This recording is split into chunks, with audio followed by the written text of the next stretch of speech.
എന്താ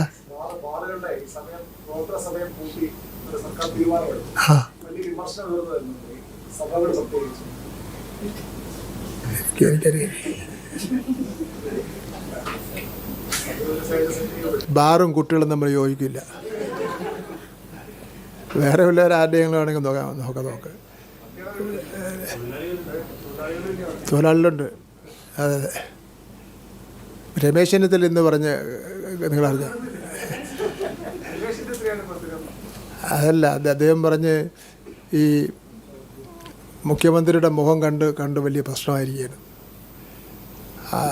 അപ്പോൾ ഈ പ്രശ്നം എന്ന് വെച്ചാൽ അവർക്ക് ഇപ്പോൾ NH ഇറങ്ങി നടക്കാൻ പറ്റില്ല. LDFൻ്റെ റോഡ്, MC റോഡിൽ ഇറങ്ങാൻ പറ്റില്ല, മലയോര റോഡിലിറങ്ങാൻ പറ്റില്ല, വിഴിഞ്ഞത്തോട്ട് പോകാൻ പറ്റില്ല, അവിടെ വിഴിഞ്ഞം ഹാർബർ. പിന്നെ ബസ് ഓടെയാണ്, അതിൽ LDF ഗവൺമെൻറ്റിൻ്റെ ബസ്സിൻ്റെ പരസ്യം, കിഫിയുടെ പരസ്യത്തിൻ്റെ കാര്യം നിങ്ങൾക്കെല്ലാം അറിയാമല്ലോ. എല്ലാവർക്കും പിന്നെ അത് നല്ല പ്രചരണം കൊടുക്കുന്നതിന് വേണ്ടി, അത് പ്രയോജനപ്പെടുത്തുന്നതിന് വേണ്ടി അതിന് കഴിഞ്ഞിട്ടുണ്ട്. ഞാനും അതിൽ ഏറ്റവും പ്രധാനപ്പെട്ട പങ്ക് വഹിച്ചു. എൻ്റെ എത്ര മണിക്കൂറാണ് പോയിട്ടുള്ളത്, കൂലിയില്ലാത്ത ജോലി. പിന്നെ പാഠപുസ്തകം സ്കൂളിൽ പോകാമെന്ന് വെച്ചാൽ എവിടെ നോക്കിയാലും സ്കൂളിൽ വലിയ സ്കൂൾ കെട്ടിടം, രമേശ് ചെന്നിത്തല മണ്ഡലത്തിലും വലിയ സ്കൂൾ കെട്ടിടം. അപ്പോൾ അതുകൊണ്ടിപ്പം പുറത്തിറങ്ങാൻ നിവൃത്തിയില്ല. അപ്പം അതുകൊണ്ടാണ് ഈ കുറ്റം പറഞ്ഞുകൊണ്ടിരിക്കുന്നത്. അതാണ് ഇതെല്ലാം കഴിഞ്ഞിട്ട് സീരിയൽ കാണാൻ വേണ്ടി ഇരിക്കുന്നത്. അവിടെ LDF ഗവൺമെൻറ്, അവിടെ LDF ഗവൺമെൻറ് നേട്ടം.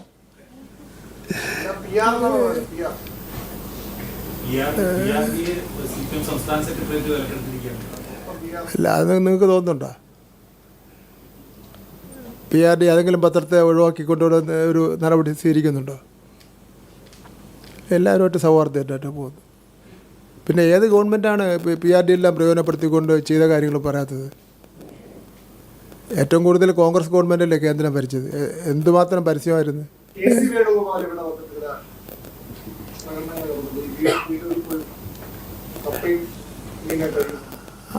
KC വേണുഗോപാൽ അടുക്കളയിൽ കയറി പോകുന്ന കണ്ടാൽ ആദ്യമായിട്ടാണ് ഈ കപ്പയെ കാണുന്നത്. എന്നിട്ട് ഒരു മത്തി എടുത്ത് ഇങ്ങനെ പൊക്കി നോക്കുക. അതിനാ ഈ കപ്പ ആദ്യമായിട്ടാണ് വേണുഗോപാൽ കാണുന്നത്, അടുക്കള ആദ്യമായിട്ടാണ് വേണുഗോപാൽ കാണുന്നത്, പിന്നെ മത്തി ആദ്യമായിട്ടാണ് വേണുഗോപാൽ കാണുന്നത്. ഈ കപ്പയ്ക്കും അടുക്കളയ്ക്കും മത്തിക്കൊന്നും ഹോട്ടലിലെന്നുള്ള ഒരാൾ മനസ്സിലാക്കിയിട്ടില്ലെന്ന് തോന്നുന്നു. ഈ ഗിഗ് വർക്കേഴ്സ് ഉണ്ടല്ലോ, ഒരു പാവപ്പെട്ട ഗിഗ് വർക്കറെ വിളിച്ച് നിർത്തിയിട്ട് അയാൾക്ക് ഒരു പൈസയെല്ലാം കൊടുത്തിട്ട് അയാൾ സ്കൂട്ടറിൻ്റെ പുറകെ കയറി ഇരിക്കുന്നത്. ഗിഗ് വർക്കേഴ്സിനെതിരായിട്ട് കർണാടകത്തിൽ ഒന്നും ചെയ്തിട്ടില്ലല്ലോ, കോൺഗ്രസ് ഭരിക്കുന്ന കർണാടകത്തിൽ. ഇവിടെ 20 കോടി രൂപയാണ് ബഡ്ജറ്റിൽ ഉൾപ്പെടുത്തിയിട്ടുള്ളത്. ഗിഗ് വർക്കേഴ്സിന് അത് ഞങ്ങളുടെ അന്ന് ലേബർ സെക്രട്ടറി ആയിരുന്നു ഡോക്ടർ വാസുകി. ഞങ്ങളൊരു നിയമം നിർമ്മിച്ചു, അത് അസംബ്ലിയിൽ വന്നിട്ടില്ല. ഗിഗ് വർക്കേഴ്സിന് അവർ ഇപ്പം ബോയ്സ് ആൻഡ് ഗേൾസ് ധാരാളമുണ്ട്. അവർക്ക് പിന്നെ ഉച്ച സമയത്തൊക്കെ തങ്ങുന്നതിന് വേണ്ടി, വിശ്രമിക്കുന്നതിന് വേണ്ടി വിശ്രമ കേന്ദ്രങ്ങൾ കെട്ടുന്നതിന് വേണ്ടി തീരുമാനിച്ചിട്ടുണ്ട്. അതൊന്നും ഇവർ തീരുമാനിച്ചിട്ടില്ലല്ലോ. ഇങ്ങനെ ആരോ പറഞ്ഞു കൊടുക്കുന്നത് നിങ്ങൾ അടുക്കളയിൽ കയറി പിന്നെ കപ്പയും മത്തിയും നോക്കിയാൽ നല്ല ഭൂരിപക്ഷത്തോട് ജയിക്കാൻ വേണ്ടി പറ്റുമെന്ന് ആരോ പറഞ്ഞു കൊടുത്തിരിക്കുകയാണ്.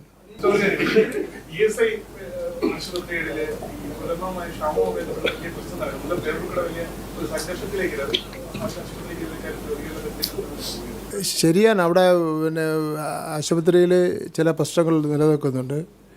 അത് ഞാൻ പരിശോധിക്കാൻ വേണ്ടി പിന്നെ ലേബർ സെക്രട്ടറിയോട് ആവശ്യപ്പെട്ടിരിക്കുകയാണ്. കാരണം ഒരുപാട് തൊഴിലാളികൾ വന്നിട്ട് പോകുന്ന ആശുപത്രിയാണ് പേരുക്കുടി അടക്കമുള്ള ആശുപത്രി എന്ന് പറയുന്നത്. ഒന്ന് നമുക്ക് സാമ്പത്തികം ഇല്ലാത്തതിൻ്റെ പ്രശ്നമുണ്ട്. കേന്ദ്ര ഗവൺമെൻറ്റാണ് ഫണ്ട് തരേണ്ടത്, അവർ തരുന്നില്ല. അങ്ങനെ ഒരു പ്രശ്നം കൂടിയുണ്ട്. എന്തായാലും അതൊന്നും ഒരു കാരണമല്ല ഈ ജീവനക്കാർ തമ്മിലുള്ള തർക്കത്തിന്. ജീവനക്കാർ തമ്മിലുള്ള തർക്കം എന്തായാലും സെക്രട്ടറി റിപ്പോർട്ട് കിട്ടിയാൽ